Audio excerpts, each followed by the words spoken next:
back. So I had a question in the Ask Me Anything series. A couple of questions. Several people asked about bar chords. Several people asked about, and specifically several talked about having small hands. So the small hands question also came up with regard to scales. So I wanted to address all of this in one because it's really not about small hands. It has more to do with hand position. We're used to playing, our open chord, firmly planted here, grabbing it like a baseball bat, right? So I got a hold of the neck. My palm is firmly planted in. The thumb is kind of wrapped up here on the top. I'm grabbing that shape and I'm squeezing it, right? Very stable position. The problem is that you have stability on one end of the spectrum and you have freedom of motion on the other end of the spectrum. To maximize mobility, we have to be willing to give up stability. That's a technique point. I'm not making a philosophy point. But take that for whatever it's worth. But in all seriousness, you have to give up some degree of stability to get that mobility, that freedom of motion. So if we're talking, let's hit scales and then we'll hit chords. If I'm playing scales and I'm really grabbing a hold of here and I'm trying to play, like, say, the A minor pentatonic scale, that's very hard to get, unless you've got giant hands. That's very difficult to get. You can't really see that, I suppose, but I'm barely getting that. Put your hand, make a fist, and especially with the, this tucked back so that the wrist is up.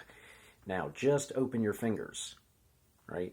Now, if I'm playing in this position, this is my maximum finger mobility, right? Now, the more I open that hand, but if I keep that wrist up, so I can easily close everything up, that's what I've got. That's not too bad. But if I drop that wrist down, and now I'm here, and the thumb is no longer locked in here, it's an opposable thumb, right? If I'm letting it do its thing, my hand opens up very much. Suddenly have a lot of freedom of motion. So I slide this way, not this way anymore. I'm not grabbing it this way, sliding that in here.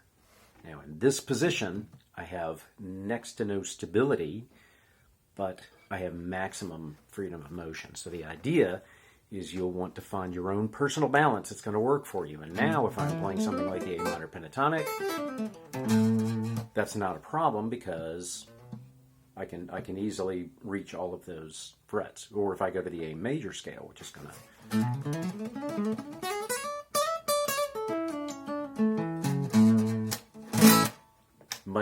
much easier to grab. And since we're on bar chords, grabbing this A, an A bar chord here in this E shape up here at the 5th fret. Now, again, the thing is I'm not grabbing it this way, which is there, got it, sort of. got it mostly. But if that thumb drops down, the wrist drops down. The wrist is coming down this way. So the wrist drops down. I now no longer have the palm of my hand on anything at all. It's just hanging out here in the breeze. So now you're working without a net. you're on that tightrope. But you've got all that dexterity coming into play here, and it makes that much easier and has nothing to do with hand position. Now we can get into how to maximize dexterity in these 3 fingers. We can get into how to more efficiently get the bar to happen so you're not just squeezing to death, because there's technique ways around that, and we can talk about that too. And so usually if you're getting strings that aren't ringing, that has nothing to do with strength or endurance. That has everything to do with technique, and we can talk about that too. But first and foremost, you've got to get used to playing without that super stable feel. You got to give up some of the stability to maximize mobility. So there's that. Send me your other questions, or if that did not address your question completely, then let me know, and I will follow up on that. So have a good one.